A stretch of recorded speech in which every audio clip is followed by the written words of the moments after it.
Assalamualaikum warahmatullahi wabarakatuh. Perkenalkan, saya Lamira Yairi Ramala, NIM 19016098.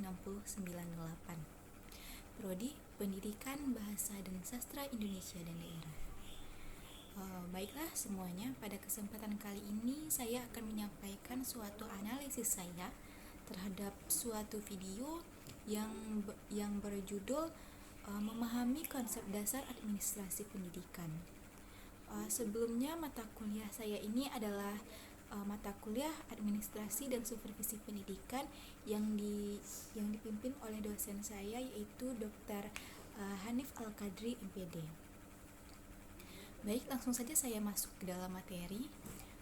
Konsep dasar administrasi dan supervisi pendidikan ini ada dua. Yang pertama administrasi pendidikan dan yang kedua profesi. Konsep administrasi pendidikan adalah suatu proses mengelola. Menurut Hussein Usman, definisi administrasi adalah suatu proses mengelola sumber daya yang disebut dengan 7M plus 1I, yaitu man, money, method, machine, marketing, material, dan minutes, dan ditambah dengan 1I yaitu informasi. Apa gunanya administrasi pada 7M dan 1I ditambah 1 ini? Yaitu agar sesuatu kegiatan yang kita kelola, yang kita jalani, agar dapat mencapai sesuatu tujuan yang efektif dan efisien. Dari 7M plus 1I tadi itu, kalau kita seorang pribadi yang ingin tampil sukses, 7M plus 1I tadi sebenarnya adalah ada pada diri kita sendiri, dan kita harus mampu memanfaatkannya dengan baik dan benar. Nah, sedangkan dalam konteks bahasa, administrasi berasal dari kata ad, yang artinya melayani, membantu, dan memenuhi. Dan administrator, yang artinya memberikan pelayanan prima. Administrasi ini membutuhkan ilmu dan seni. Nah, untuk apa ilmu dan seni di sini? Sesuai dengan sumber daya yang ada tadi, yaitu 7M plus 1I ini, ilmu dan seni sangat dibutuhkan agar kita sebagai administrator dapat mengelola sumber daya alam tersebut dengan baik, dengan suatu keindahan, dan dapat memberikan hasil yang terbaik juga. Nah, apa perbedaan dan persamaan administrasi dan manajemen?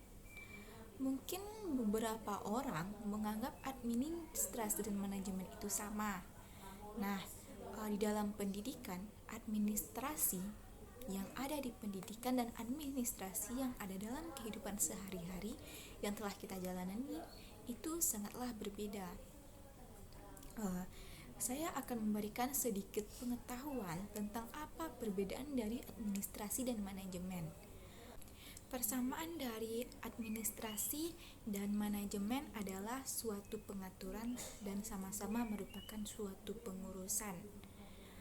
Sedangkan perbedaan antara kedua hal tersebut, yaitu administrasi dan manajemen, yaitu terletak pada administrasi tidak mencari keuntungan, sedangkan manajemen merupakan suatu kegiatan yang mencari keuntungan.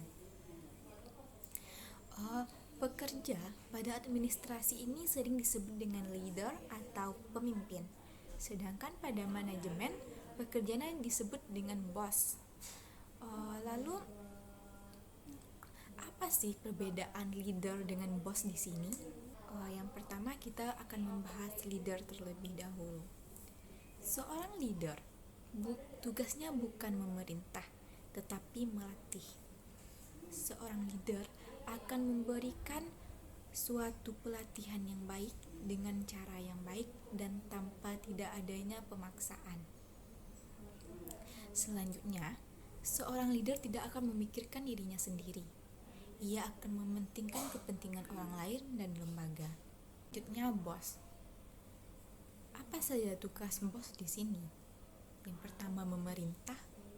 Ia akan berkuasa dengan kata saya, akan menciptakan rasa, yaitu rasa takut terhadap karyawannya. Selanjutnya, suka menyalahkan. Selanjutnya, menggunakan orang atau ia akan menasihati seseorang. Seorang bos di sini, ia akan mengharapkan tujuan atas kegiatannya tercapai, keuntungannya meningkat, dan tidak terjadinya kerugian.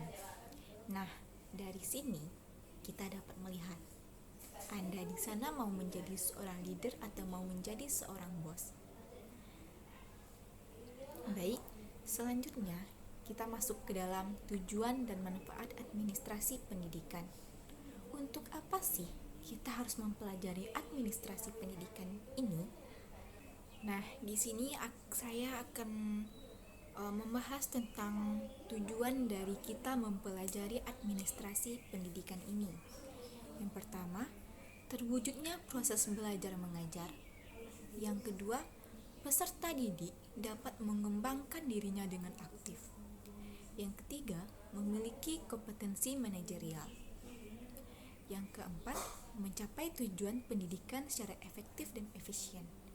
Yang kelima, teratasinya masalah mutu pendidikan.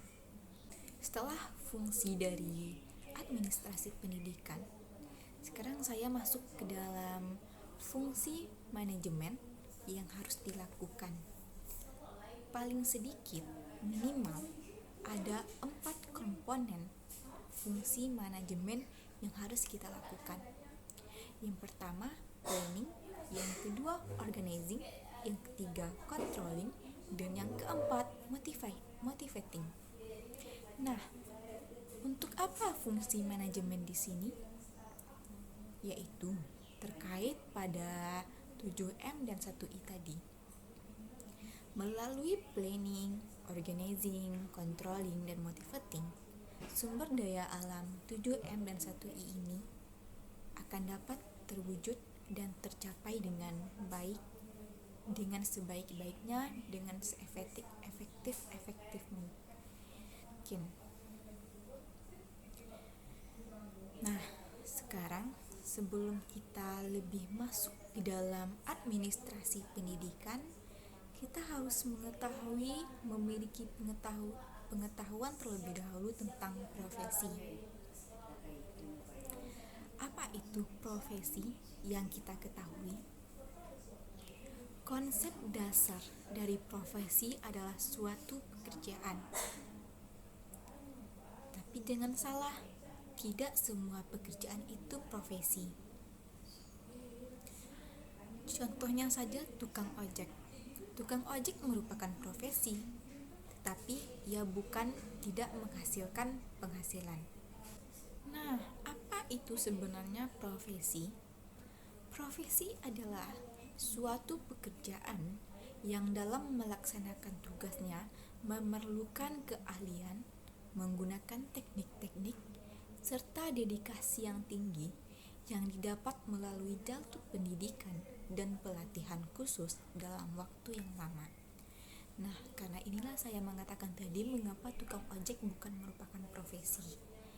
Karena tukang ojek tidak membutuhkan pendidikan, tidak membutuhkan pelatihan khusus, serta tukang ojek tidak membutuhkan dedikasi yang tinggi. Mungkin saya dapat memberikan contoh profesi di sini, yaitu seperti dokter, dosen, guru. Mengapa saya mengatakan dokter, dosen, guru merupakan profesi? Karena mereka membutuhkan pendidikan sebelum masuk ke tahap itu. Mereka membutuhkan pelatihan, mereka membutuhkan dedikasi yang baik, dedikasi yang tinggi untuk sampai ke sana. Nah, selanjutnya, ciri-ciri profesi. Di sini saya akan menyampaikan ciri-ciri profesi. Yang pertama, memiliki fungsi dan signifikasi sosial bagi masyarakat. Contohnya saja dokter tadi.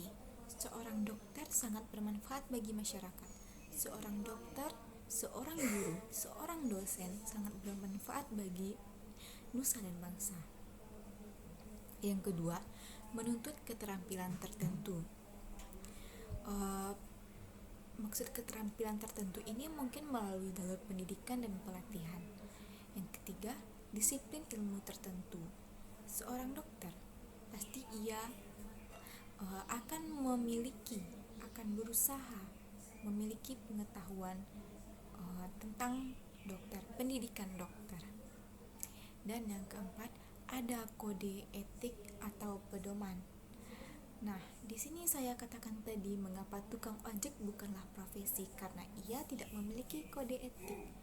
Tetapi seorang dokter, guru, lawyer, dan masih banyak lagi, mereka bekerja dengan menggunakan kode etik atau pedoman. Baiklah, mungkin sekian yang dapat saya sampaikan. Lebih kurang saya mohon maaf kalau ada kata-kata yang tidak berkenan di hati. Saya minta maaf. Saya akhiri dengan Assalamualaikum warahmatullahi wabarakatuh.